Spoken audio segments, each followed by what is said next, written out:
Good evening, ladies and gentlemen.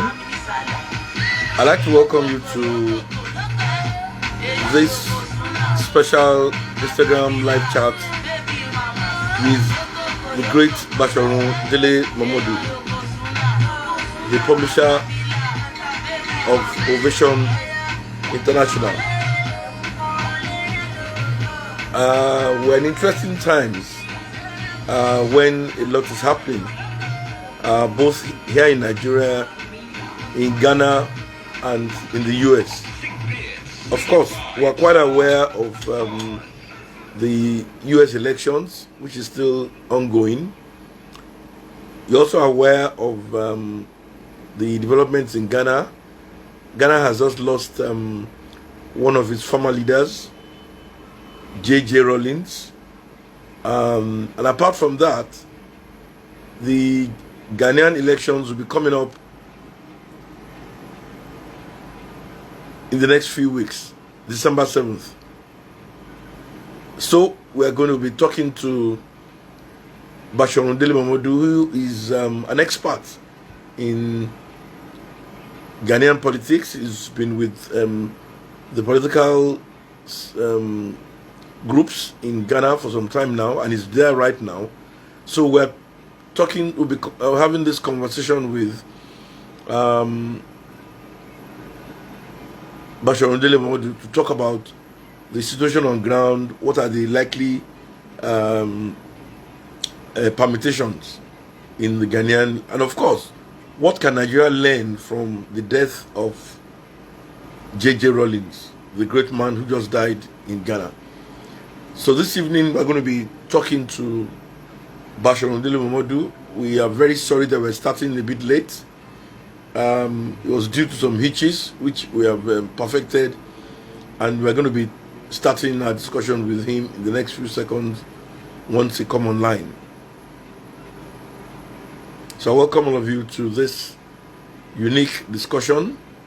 Basically, we'll be talking about the lessons to learn from the US elections, the lessons to learn from the Ghanaian elections, and then the lessons from the death of J.J. Rawlings. Can you connect to?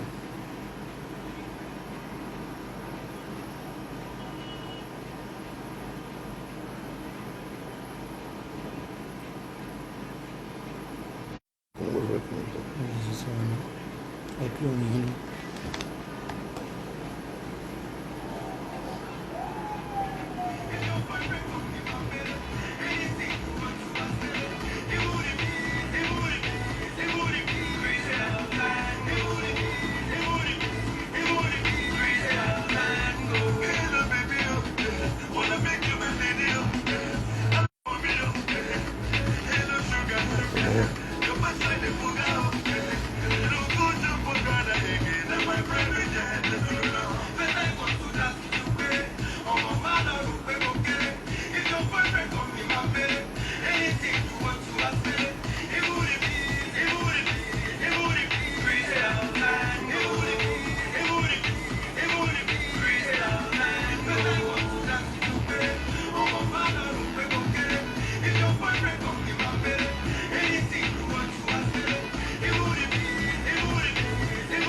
the uppercut when you were least expecting it.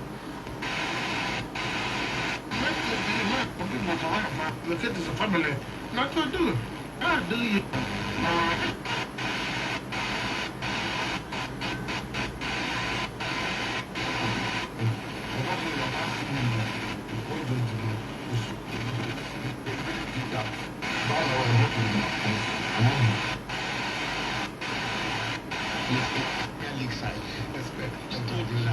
Is training Pep Guardiola that, so that's enough for him to go to the World Nations. But I think the law has that.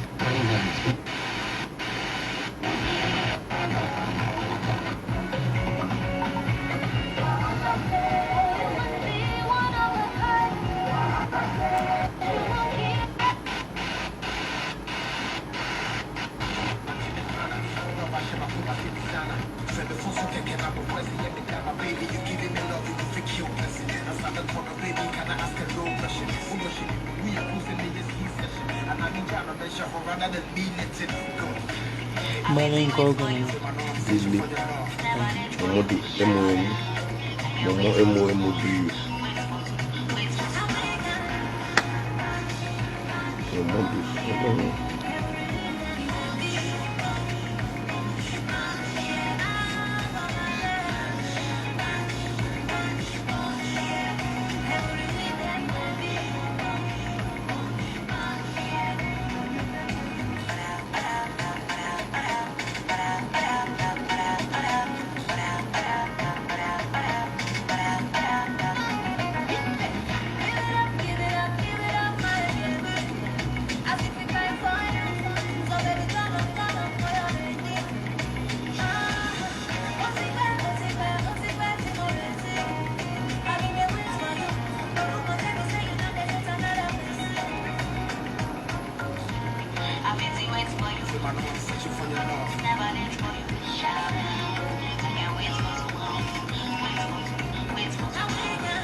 Good evening, my brother. Hey, my brother publisher. Hey, how are you, sir? How are you? I'm fine. We I'm thank fine. God, though. Nikki Ebony, good to see you Yeah. finally. Okay. So, how's been your day? It's been quite a day. Very busy day in Ghana. Okay. I must apologize for my lateness. I was stuck in traffic. I went to the International Conference Center, Accra, to pay my respects to a great African leader, the former president of Ghana, Jerry John Rawlings, a man I love to call Junior Jesus. So after signing the condolence register, I got stuck in traffic and I just got back home. So I'm extremely sorry for keeping you waiting. You're welcome. You're welcome. So how did you take the passing of JJ Rawlings? Well, I What took are it your memories? personal. I Okay. took it very personal because apart from being a great African leader, he was a big brother to us at Ovation International. He was a great mentor. He was a personal friend. We had loads of interactions with him. I believe he granted his longest interview ever to Ovation in 2004, 16 years ago. We spent 5 days interviewing him, and we recorded 18 hours of interview. We've never done that. In fact, in my entire journalism career, we've never done anything like that. Having 18 hours interview with anybody. And that was how great the man was. He was ready to pour out his heart to us. He didn't mind the fact that we were Nigerians. He was a completely detribalized man. He was a global citizen. And it was like he was offloading a load off his chest because there were so many questions about the revolution that took place in Ghana.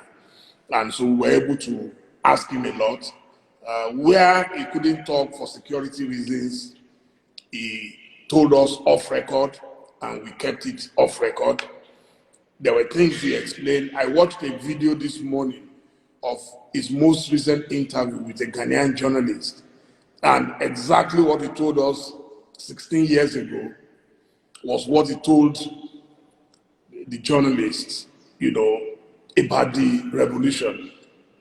So you can imagine a man who was forced by circumstances to actually take lives of some people as sacrifice for the betterment of their nation.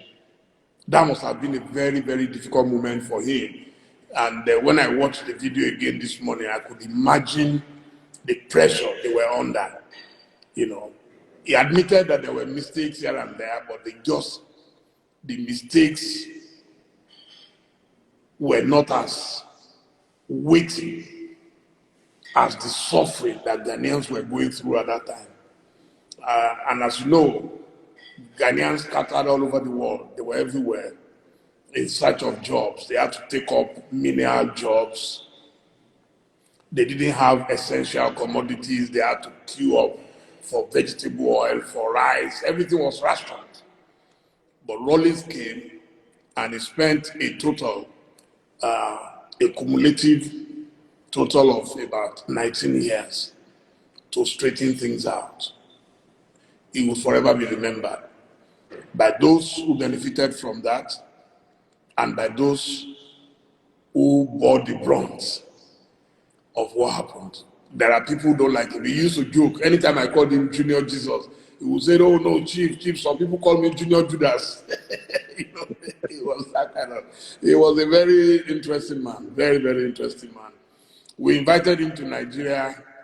I think that would have been around 2007, and he came with his entire family. He told me, he said, "Chief, tell me, what did you use?" And you just invited me, and I carried my entire family on the flight. What if we all crash and we all die? He came with his wife, his 4 children. They followed him on that flight, and I was with him. I told him, I said, "Don't worry, I'm here with you. So if anything will happen, it will be all of us." And when he was going back to Ghana again, I went back with him. That was, the hallmark of our closeness. It was very good. He was the first African leader we inducted into the Ovation International Hall of Fame. That night he had traveled out. He was so pained, he had to appeal to his wife to come and represent him. The year before, I had endowed a poetry competition for the late Professor Kofi Awuno, who was killed by terrorists in Kenya.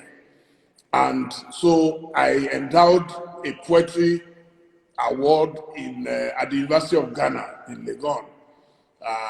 And the day we were going to present the check to the head of department of the English department, Professor Kofi Ayidoho, and members of the Awuno family, you won't believe it, President Dele Rawlings agreed to personally, present the check to them.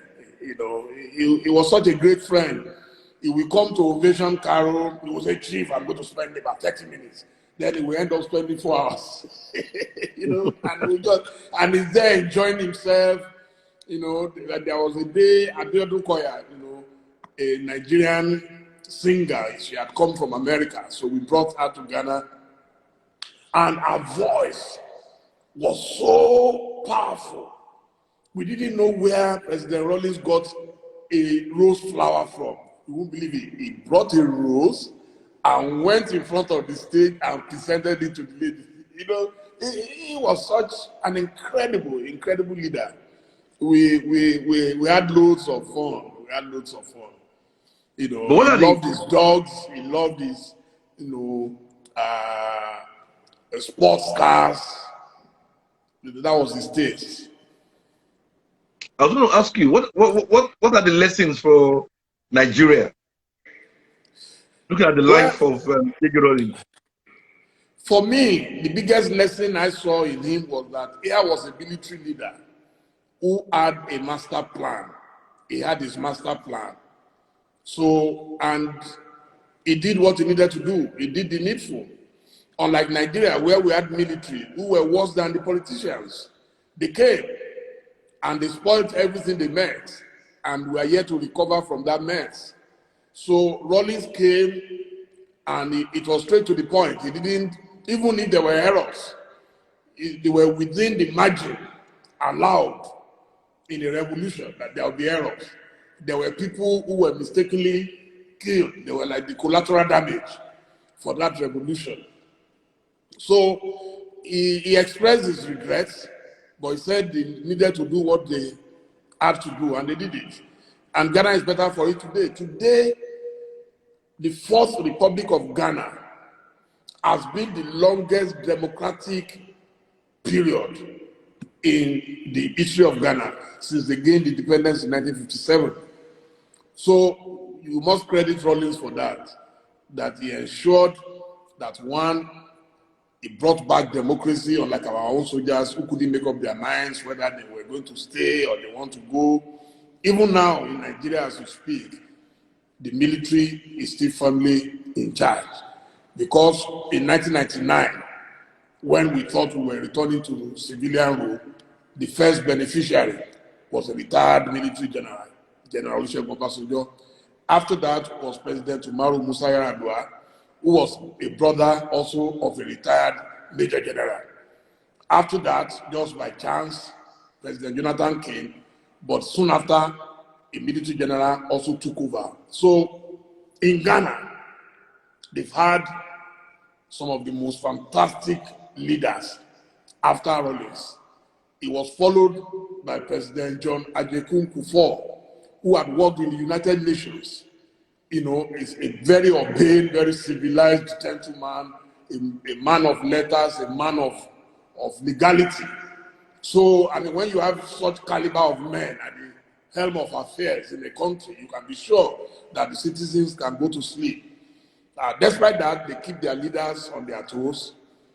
If you listen to radio and television in Ghana, you will know that democracy has taken firm root in the country. So after President Kufuor, we had President John Evans Atta Mills, who was also a professor of law. He was a taxation expert and a perfect gentleman. Unfortunately, he died before he could complete his first tenure, and then John Dramani Mahama took over from him. He was his vice president, just like Jonathan in Nigeria. He became president after the demise of his boss. So President Mahama then had his own election, which he won. But in 2016, he lost that election because the opposition was able to convince Ghanaians that Mama was not doing well, Mama, and all that. So he lost. But so after that, President Adodankwa Nana Akufo-Addo took over, and he is the current president in Ghana. There will be an election on December 7, less than a month from now. And the former president, John Dramani Mahama, is back now as leader of opposition, as the NDC flag bearer, and both of them are going to lock horns on December 7th, and then we pray that the better leader should win. But what's your analysis and permutations from what you can see so far? It's going to be very difficult for me to give my analysis because, one, people are very sensitive here to a Nigerian coming to analyze and say somebody. But everybody knows that John Dramani Mahama is my brother, is my good friend. We've had, a long-standing relationship even before he became vice president. I met him and we became very close. He's been in Nigeria many times. And don't forget, he also grew up in Nigeria. Both of them have relationships with Nigeria. John Mahama, his father fled into exile, and lived in Kano, and also had a wife who came from Ofa in Kwara State and gave birth to Mahama's half-sister. So, and also President Nana Akufo-Addo's first wife, and who bore 2 children for him, was Femi Fani-Kayode's sister, Remilekun. So they both have, strong links to Nigeria. In fact, a lot of Ghanaians have strong links to Nigeria, despite our occasional altercations and skirmishes, and that's why the bond, no matter the difficulties, it is difficult for Nigeria and Ghana to separate themselves. They are almost like Siamese twins, and they are inseparable. So it's going to be interesting on December 7th. We're all watching, we're all waiting, but we're praying for peace in Ghana, regardless of who wins, as long as there is peace, because Ghana today is enjoying peace. Ghana is one of the most peaceful countries on the continent of Africa. So we pray that Ghana will not lose that stability that they currently enjoy. And in fact, a lot of countries should be envious of Ghana for that purpose. Ghana is a very, very good country. They've done very well, and they should not allow politics and politicians to cause trouble for them like it is elsewhere. So it's basically between former President Mahama and the incumbent, if I get it correctly. Yes, sir. Okay. Yes, sir. In Ghana, they have 2 mainstream parties. There are other fringe political parties, but there are 2 main parties. And the interesting thing about Ghana is that, unlike Nigeria, where you can wake up as APC and go to bed as PDP, you can't do that in Ghana. From the moment you are born, it's like religion. You're either a Christian or a Muslim. That's the way it is in Ghana. You're either NDC or MPP. So NDC is Mahama, NPP is President Nana Akufo-Addo. So how do you also explain the little problems we've been having between Nigerians and Ghanaians in the last few months? How do you explain it? It is very unfortunate. You see, but a lot of people see it as being political. That it's like playing the race card. There are some Ghanaian traders who feel threatened and intimidated by Nigerian traders.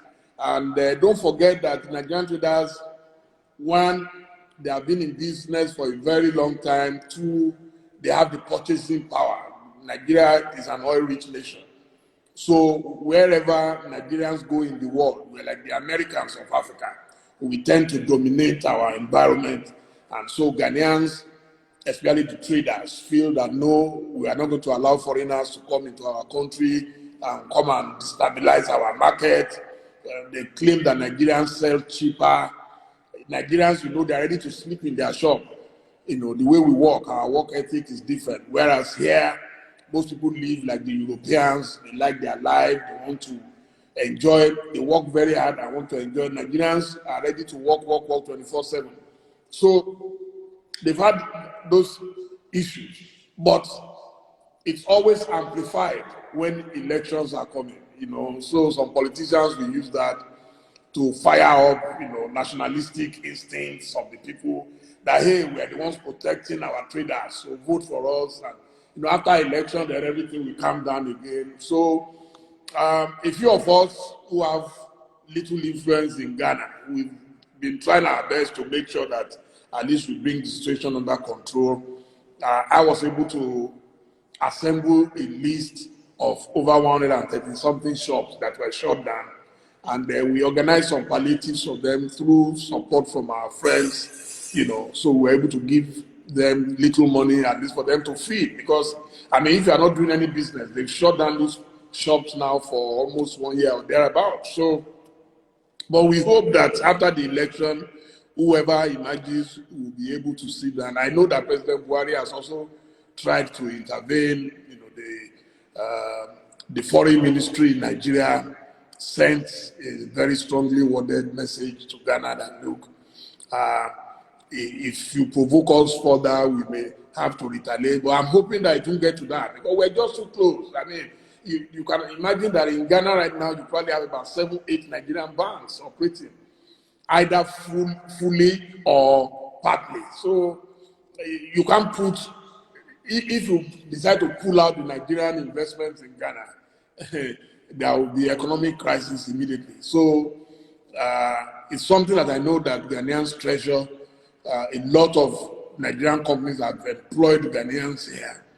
I mean, those managing my operations in Ghana throughout the COVID period, who were paying their salaries, even at the time when bigger companies were laying off staff, couldn't pay their workers. I maintained, in my house, I maintained everything, you know, throughout. So that's the kind of relationship, because they have become a part of us. They are our family.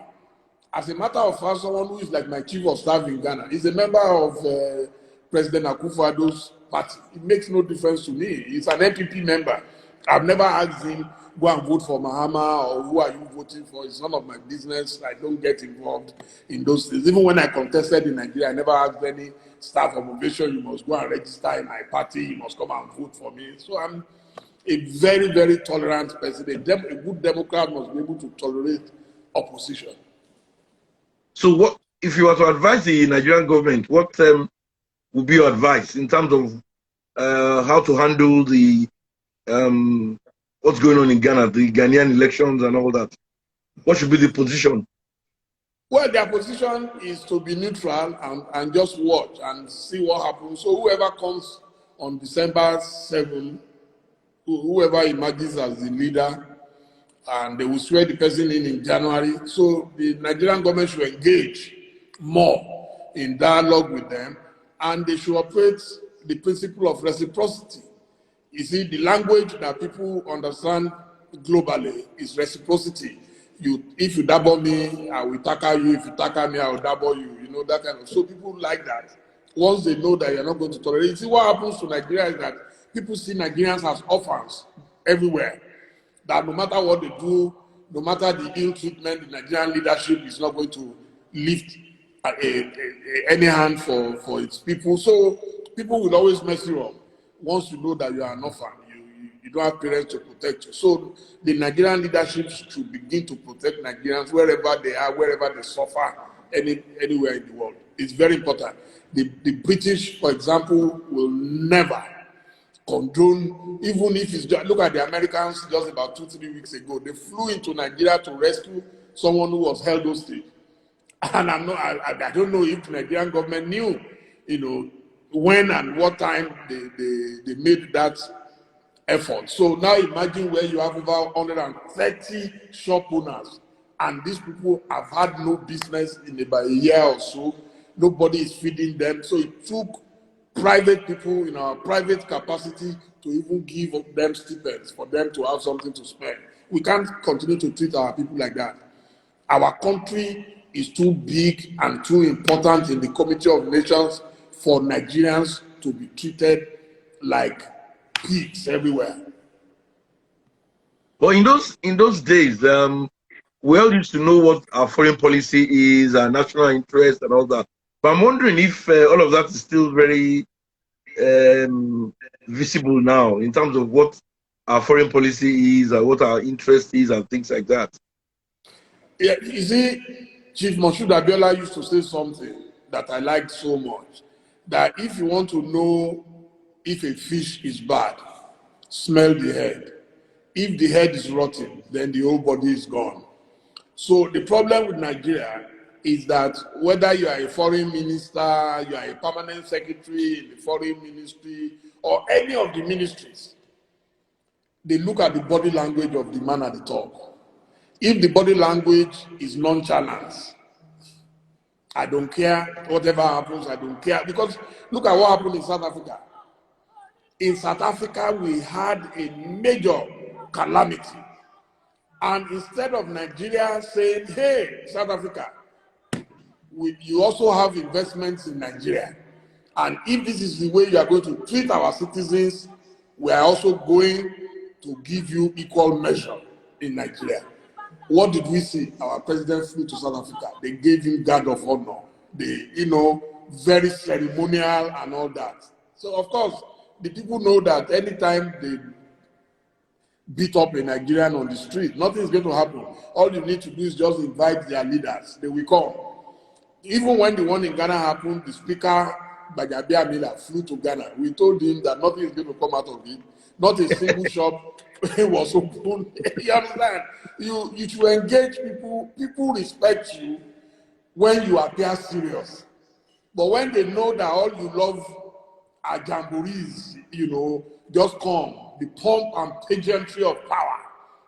Once they know that that is all, that a go for show is our style. So they know that, okay, they'll just dangle a bait at you and that will be it. So that's it.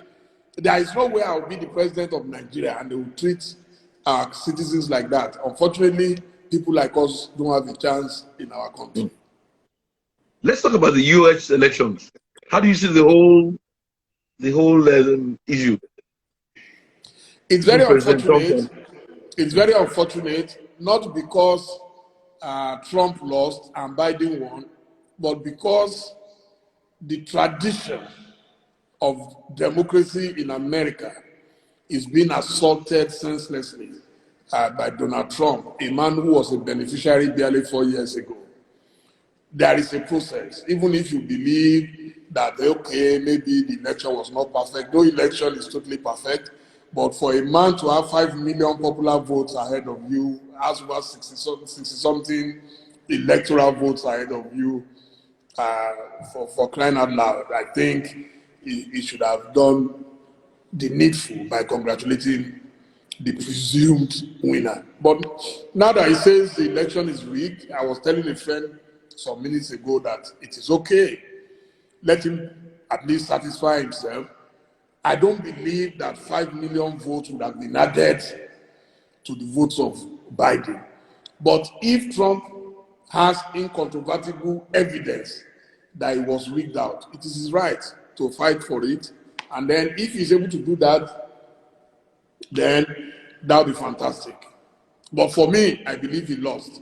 I've seen the demographics. You see, he based everything on the population of the whites and the white supremacists. So it was a race war. But what he forgot was that the combination of the other races plus the reasonable whites, I'll call them reasonable, who don't want trouble, they don't want war, they don't want to discriminate against people, or even if they are also racist, but at least it is subdued. So by the time you have about 40-something% of that, you have about 13% of blacks, you have maybe about 13% of the Asians, and then you have the ones we call the Cocoyes, all those Spanish people and all that. By the time you add it up, there is no way they will not outnumber you. So what happened was that he was able to get about 58% whites, but then lost to about 80-something% blacks, and then 70-something% Asians. and then the Latinos, another 70-something%. So by the time you combine all that, it was difficult for him to, that was one problem he had. The other problem was that he underrated voting by mail. He didn't encourage his supporters to vote ahead of the election. He encouraged them to go physically. I don't know, maybe, he's a showbiz man. So he felt it would be more prestigious, more voguish if his people would go and queue up and make all the noise in the world that we're voting for Trump. But by the time the mails came in, he was completely overwhelmed and completely obliterated. So the pain for me is the fact that what Trump is doing will embolden dictators in Africa to say, yes, it happened in America. So if it can happen in America, why can't it happen in Africa? And that is the stupidity of this whole thing. I'm not sure if America will fully recover. America has lost its own glory, in my view. America these days, I used to look forward to even, I would say with my friend, let's go to America and witness the election. This was a deja vu, it's like, hey, did we not say it that it was going to be a non-event? It was an anticlimax. So how America would restore that, hopefully, if Biden takes over, he will be able to take us back to those days when America had respect for people. Respect begets respect. Yes. When Donald Trump insults all their allies and says America alone, there is no country that can live in isolation, no matter how powerful you are. The Chinese look at their population, they are scattered all over the world, and they are taking over everywhere. Whereas in the past, you will see American companies, in the days of Abiola, you had ITT, you will have, Mobile, you will have a lot of their big companies playing big roles elsewhere. But today, America feels insulated because of Mr. Trump, who knows it all and who sees America as an extension of the Trump Towers. And so that's the price America is paying right now. So we don't know how it will end. If he wins, it's fine. If he loses, it's okay. But America is suffering for it right now. Let's talk about Nigeria. Are you satisfied with the situation in the country so far? The NSAS protests and the riots that followed, and the way everything has been handled? Again, it's very unfortunate that Nigeria is the way it is. I am one person who believes that we can do a lot better. And as you remember, I was a major supporter of President Buhari 2014-2015. I supported him not because I expected him to be a perfect leader. I supported him because I believe in the saying, the Yoruba saying, that a man who asks for the way to his destination will never get lost. So I rested my faith on the basis that he had some of the most knowledgeable, some of the brightest Nigerians available to him from all over the world. Nigerians are among the most brilliant human beings you can find on the surface of this planet. So if you have the Oshibajos, you have the Fasholas, you have the Fayemis, you have the Amechis, you have the Nasiru El-Rufais and all of them, and you are not able to run a good government, then there is trouble.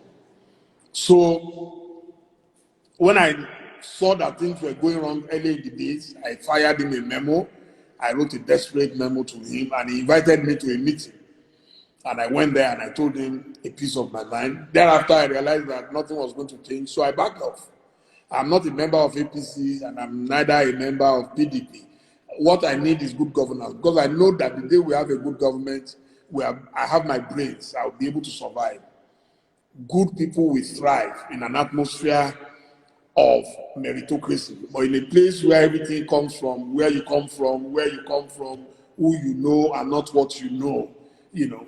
So I'm definitely not satisfied with what is going on, and I've even virtually given up that anything monumental will happen between now and, because it's less than 3 years now Yeah. before Buhari would have to leave. So my belief is that it's going to be very, very tough in the next 2.5 years or so. But I'm pleading with the president again, as I do all the time. My appeal is, even if you cannot tar roads, even if you cannot give us electricity, it should unify Nigeria. It needs to unite our people. The division that we have right now is unprecedented in this. Not even during the Civil War have I witnessed a situation where everything must come from one part of the country, and there are Nigerians who feel like third-class citizens, not even second-class citizens in their own country. It is very unfair and it's very unfortunate. So what would be your advice also to him in terms of how to handle the youth and the demand of the youth? Well, I don't think this government ever believed in the youth. How many youths do you find in government in Nigeria, really? I mean, especially with our federal government. So, they don't believe in dialogue because there is still that hangover of the military dictatorship. So, what you've had in your DNA for 60 years is not going to go away in 4-5 years. That's what we have discovered, sadly, about this government, you know. So it's been in their DNA. I was one of those who suggested in 2014, when people were debating whether Buhari should still be called a general or not. And I said, why do you want to rob a man of his glory? I mean, his greatest achievement is being a major general in the Nigerian army. But they were thinking calling him a major general might remind people of the days of dictatorship. And I said, okay, so why don't we then call him the people's general? So we were under the illusion. Now in retrospect, it was just a mere fantasy to think that an army general who was already in his 70s was going to change. But sometimes you are allowed to be stupid sometimes. So some of us had that moment of collective stupidity and amnesia. So for me, I realized that nothing is going to change, so I moved on. And it's within your rights in democracy for you to change your leaders every 4 years, even if you are not sure that the next leader will perform better. So the last one, and I knew that I was once a presidential candidate myself, so I knew that only 2 top political parties will have a chance. So I supported Atiku in the last one. And then again, Atiku lost. So we moved on. We don't know who will come next. That's the sad part of democracy, because you have to allow whoever is there to warm the seat. Because most times they are seat warmers. So they warm the seat for 4 years in the life of a nation. That's unfortunate, but that's it. So what's your own view of what should happen in 2023, or how to navigate our way to 2023? It pains me that we are talking about 2023 in 2020. It pains me that we're not talking about issues. It pains me that we're not talking about development. It pains me that people are virtually giving up on good governance, and all we're thinking of is who comes next and where that person comes from and what religion he practices. It's atrocious. It's painful for me, and I don't want to think about it. But if you ask for my projections and predictions, is that we may end up with another government, a non-performing government. Let me be charitable by not using what they will call hate language and then they will come and find city people. You know, you are a big man. They don't find. They will place a ban on city people TV, 5 million or how much, 9 million. So let me spare you that. You know. But So but that is the sad reality. Yeah. but are you Now thinking of there are, am I what? are you thinking of contesting?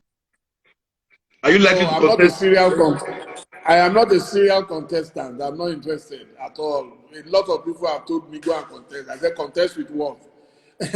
You know, election in Nigeria. Money, money, money. Ethnicity, ethnicity, ethnicity. Religion, religion, religion. So for me, I don't have the capacity to take on the mafioso. Nigeria is a mafia nation. Nigeria is not a regular. In fact, Nigeria today, the Nigerian mafia is now superior to the old Italian mafia. That's the truth. Yes, Why? it's Why do very you say sad, that? it's unfortunate, but that is the truth. Why do you say that? Those who control Nigeria, trust me, at the highest level, I doubt if they are up to 10 people. And I've written about it in the past, and it hasn't changed much. There are less. Just about last week or week before the last, government decided that one man, unfortunately, is my friend, is my brother, and I respect him so much, Aliko Dangote, but we must say the truth. He's the only one whose business will be able to pass through the border that they have closed. So then what happens to all the poor people who have nobody? Are they not the ones, the Alikos and all of them, they're already billionaires? So, but for me, my concern is about the poor people. You have a lot, in Ghana here, a lot of the spare part, in fact, not a lot, the entire spare part industry that is being collapsed are owned by Easterners, the Igbo people, own them. I have all their names, I have a list. I was able to identify 111 out of the 130 something sent to me, and we sent palliatives to all of them. I don't care where you come from in Nigeria. My own is that wherever a Nigerian is suffering, every Nigerian is suffering, and we must rise up and support that person. So, but right now, they are allowing only one person in a country of 200 million people to do business across West Africa. That to me is totally unreasonable, and the government has to do something about it urgently. So the youth of Nigeria, they have been rendered hopeless, they have been rendered helpless, and when you count the slave, according to another Yoruba proverb, the slave will kick, the slave will get angry. So when you call someone a slave, when you treat someone like a slave, the person sometimes will want to prove to you that I'm a freeborn, I am not a slave. And that's what happened with the NSAS. So those who think that they have killed it, you may have killed the physical presence for now, but you have not killed the spiritual essence. I repeat, you may have killed the physical presence, but you have not killed the spiritual essence. And therein lies the danger. Because when you drive people underground, there is what they call agotofeyiri, agbára ló lọ mú wá. So when you are pursuing a goat and the goat retreats, you never know what the goat will do on its return. So for those of us who have friends in the corridors of power, we will continue to advise them. It is for them to listen or not listen. It doesn't matter, but to be on record that with every Saturday, I will continue to advise them about what is going on in Nigeria. More often than not, leaders live in gilded cages, as you know. The Aso Rock, I'm not even sure an average Nigerian knows what Aso Rock looks like. I tried to bring it out when Obasanjo was in power. I was disallowed by the chief security officer. The CSO at the time told me I said I wanted to take the picture of Obasanjo in his office. He told me I can't do that. I said, why not? He said, you can't. I said, well, we all know what the Oval Office looks like. You won't believe his reply. He said, that is in Washington. That's what he told me. He said, that's in Washington. So, because we're in Abuja, so Nigerians don't deserve to know what the office of their president looks like. I said I wanted to take picture of Obasanjo playing badminton. I know he used to enjoy playing squash and all those things. He told me, no, that it cannot be allowed. So I came all the way from London.